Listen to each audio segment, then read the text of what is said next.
Good morning students. बेटा अपना chapter चल रहा था reaching the age of adolescence और प्रीवियस वीडियो में हमने determination of sex in a baby की स्टडी की थी कि किस तरह से बॉय या गर्ल फॉर्म होते हैं। आज की इस वीडियो में हम स्टडी करेंगे माइथ्स एंड टैबूज रिगार्डिंग रिप्रोडक्शन को रिगार्ड करते हुए हम कुछ भ्रांतियां हैं या कुछ वर्जित चीज़ें हैं जिनको समाज के द्वारा वर्जित किया गया है, उनके बारे में हम स्टडी करेंगे। तो सबसे पहले हम माइथ्स के बारे में देखते हैं। माइथ्स का मतलब होता है भ्रांति या मिथ्या सोच। तो ये देखते हैं ए वाइडली हेल्ड यानी कि बहुत रूप से व्यापक बट फॉल्स बिलीफ, किंतु एक अंधविश्वास है, एक झूठा विश्वास है, इज नोन एज माइथ्स। तो एक बहुत व्यापक रूप से फैला हुआ एक झूठा विश्वास है जिसको हम कहेंगे माइथ्स। और नेक्स्ट देखते हैं ये टैबूज का मतलब होता है वर्जनाएं, यानी कि किसी चीज़ को समाज के द्वारा वर्जित किया गया है, उसको ऊपर रोक लगा दी गई हो। तो देखिए something prohibited by social custom, यानी सोशल कस्टम यानी कि सामाजिक रीति रिवाज द्वारा इज कॉल्ड टैबू। तो सामाजिक रीति रिवाजों द्वारा कुछ चीज़ों को रोका गया है जिसको हम कहेंगे टैबू।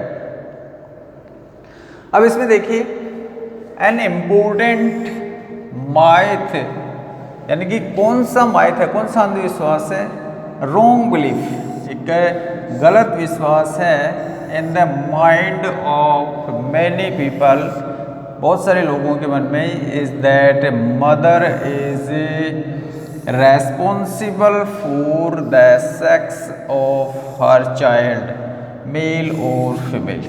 यानी कि ये एक अंधविश्वास है लोगों के अंदर कि जो बॉय और गर्ल होता है उसके लिए मदर रेस्पॉन्सिबल होती है, जबकि प्रीवियस वीडियो में हमने ये डिस्कस किया था कि मदर रेस्पॉन्सिबल नहीं है। क्यों नहीं है?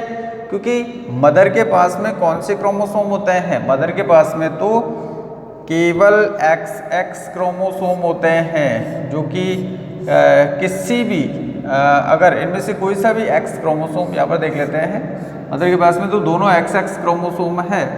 तो यानी कि ये XX क्रोमोसोम का मतलब क्या हो गया? फीमेल। लेकिन जो मेल होते हैं उनके पास में कौन से क्रोमोसोम होते हैं? XY।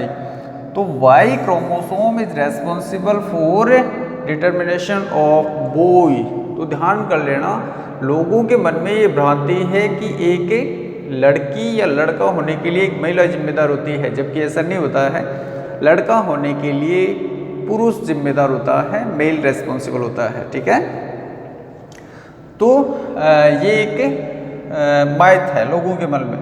It is absolutely wrong, ये बिल्कुल क्या है? ये गलत है।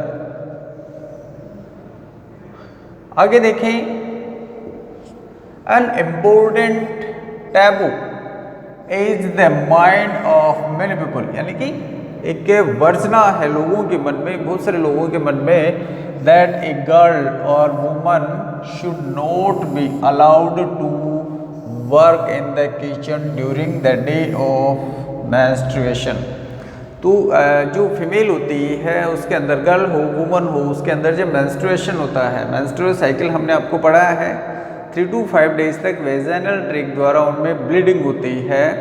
तो कुछ लोग इसको एक वर्जित मानते हैं, कहाँ पर?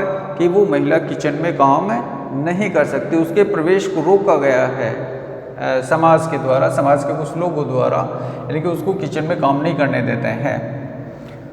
दिस टैबू और customs is also absolutely wrong, ये भी कैसा है? ये भी गलत है। क्यों गलत है? देखो, menstruation is a natural process in A girl और वोमन। अगर मेंस्ट्रुएशन नहीं होगा किसी फीमेल में, तो इसका मतलब वो मदर नहीं बन सकती है, उसके अंदर प्रेगनेंसी नहीं आ सकती है, क्योंकि इसी के द्वारा जो ओव्यूलेशन होता है, एग रिलीज होता है, एग फॉर्मेशन होता है, वो सारा इसी के द्वारा कंट्रोल होता है। तो ध्यान कर लेना, मेंस्ट्रुएशन एक नेचुरल प्रोसेस होता है महिलाओं के अंदर।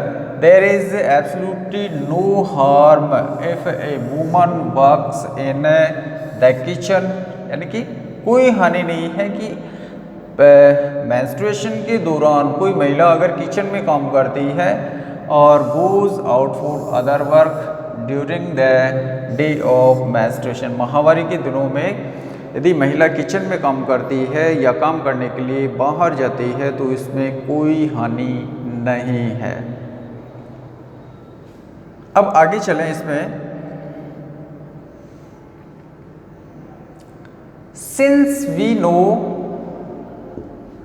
जैसे सिंस वी नो हमने जाना the scientific facts regarding the process of reproduction in human.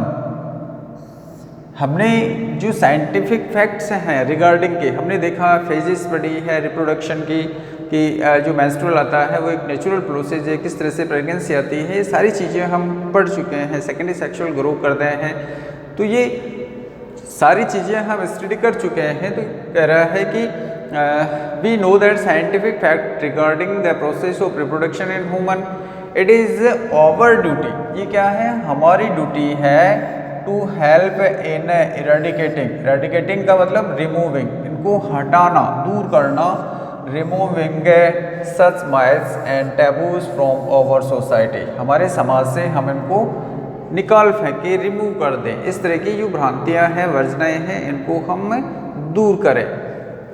Remember God has made woman to create human.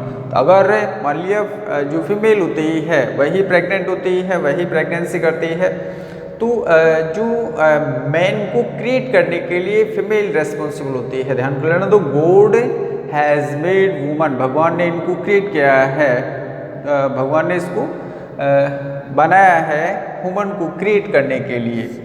So woman should be held in high esteem in our society. इसलिए महिलाओं को हमारे समाज में एक ऊंचे सम्मान के साथ में रखना चाहिए। हाई एस्टीम का मतलब एक उच्च सम्मान, एस्टीम मीन्स सम्मान। आगे देखते हैं, ये भी इम्पोर्टेंट टॉपिक है बेटा। अगला जो टॉपिक आता है इसके अंदर वो है एडोलेसेंट प्रेगनेंसी, किशोर अवस्था में गर्भावस्था या गर्भावस्था इन किशोर अवस्था में गर्भावस्था। तो इसमें देखिए किस तरह से जो इफ़ेक्ट्स आते हैं फीमेल के ऊपर, वो हम इस टॉपिक के अंदर, ये भी हार्मफुल होता है। और हमारी कंट्रीज़ के कुछ एरिया के अंदर आज भी जो छोटी उम्र के अंदर मैरिज होती है।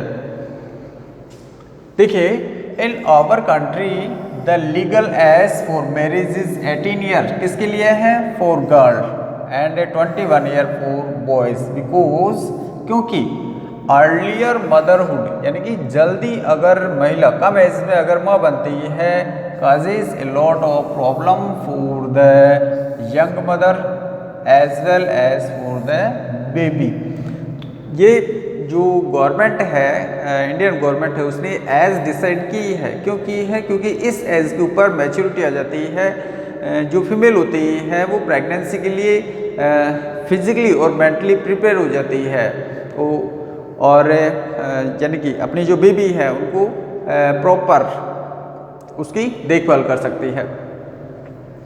Some of the problems brought about by early marriage in the girls leading to early motherhood और गिव बिलो, यानी कि कुछ जो प्रॉब्लम्स आती है अर्ली मैरिज में, जल्दी अगर शादी कर देते हैं, जिसको हम बाल विवाह के नाम से जानते हैं, चाइल्ड मैरिज होती है, तो उसके किस तरह से प्रॉब्लम्स आती है, उन प्रॉब्लम्स को हम देखते हैं, कुछ डिस्कस करते हैं इनके बारे में।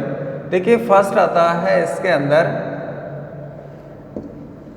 The girls younger than 18 years, अगर 18 ईयर्स से कम होगी girl of age are not prepared physically and mentally for motherhood. माँ बनने के लिए वो अगर 18 साल से कम उम्र की है तो फिजिकली शारीरिक रूप से और मेंटली मानसिक रूप से वो प्रिपेयर्ड नहीं होती है। सेकंड देखें, अर्ली मैरिज एंड मदरहुड, जल्दी शादी और जो मातृत्व है, cause health problem in the mother and the child, यानी कि जो हेल्थ प्रॉब्लम्स है, किस बहुत सारे डिसऑर्डर्स बॉडी के अंदर डेवलप होने लगते हैं, तो जो बेबी होता है वो भी उसमें भी कुछ डिसऑर्डर्स हो सकते हैं, मदर के अंदर भी डिसऑर्डर्स हो सकते हैं। तो अगर जल्दी शादी कर देंगे, जल्दी कोई गर्ल है वो अगर मदर बनती है तो उसमें बहुत सारी डिसऑर्डर्स हो सकते हैं, हेल्थ प्रॉब्लम्स हो सकते हैं। Earlier marriage and motherhood reduce the chance of higher education for girls, ये भी इम्पोर्टेंट पॉइंट है, क्योंकि अगर मान लिया जल्दी शादी कर दी, जल्दी जो गर्ल है वो माँ बन जाती है, तो उस कंडीशन में उसकी एजुकेशन भी रुक जाती है, वो प्रॉपर एजुकेट नहीं हो पाती है। आगे हम इसमें देखें, अनफॉर्चुनेटली संयोगवश in some of the areas of our country there is a tradition for child marriage, यानी कि हमारे देश की कुछ एरियाज ऐसे हैं जहाँ पर एक ट्रेडिशन बना हुआ है किसका, चाइल्ड मैरिज का, बाल विवाह का। चाइल्ड मैरिज यानी बाल विवाह है। This tradition is harmful for the growth and development of not only the girls but also for baby, यानी कि ये जो ट्रेडिशन है बाल विवाह का, ये वृद्धि और विकास में एक बाधा बनता है, हानिकारक होता है उस गर्ल के लिए भी और उसके जो बच्चे हैं उनके लिए भी। और इसके साथ में अगर जो बॉयज़ होते हैं जिनकी कम उम्र में शादी करते हैं तो उनके लिए भी ये हार्मफुल होता है। तो बॉयज़ और गर्ल्स दोनों के लिए बाल विवाह हार्मफुल है, उनका ग्रोथ और डेवलपमेंट प्रॉपर नहीं हो पाता है। दो our government has making a great efforts to stop child marriage, तो हमारी सरकार ने इसके लिए कुछ एफर्ट्स तैयार किए हैं, कुछ नियम लागू किए गए हैं जिससे कि बाल विवाह रुक सके, चाइल्ड मैरिज को रुक सके। लेकिन ये जो गवर्नमेंट ने तो एफर्ट लागू कर दिए, लेकिन जब तक जो सोसाइटी की जो पर्सन्स हैं वो जागरूक नहीं होंगे, मोटिवेट नहीं होंगे, तो ये बाल विवाह प्रॉपर वे में रुक नहीं पाएगा। तो हमें अगर आज आपके आसपास कहीं बाल विवाह हो रहा हो, चाइल्ड मैरिज हो रहा हो, तो हमें इसका विरोध करना चाहिए, बाल विवाह को लोगों को जागरूक करना चाहिए कि बाल विवाह के ये हार्मफुल इफेक्ट हो सकते हैं। ठीक है बेटा, तो आज के इस वीडियो में हमने माइथ्स और टैबूज के बारे में स्टडी किया है। थैंक्स।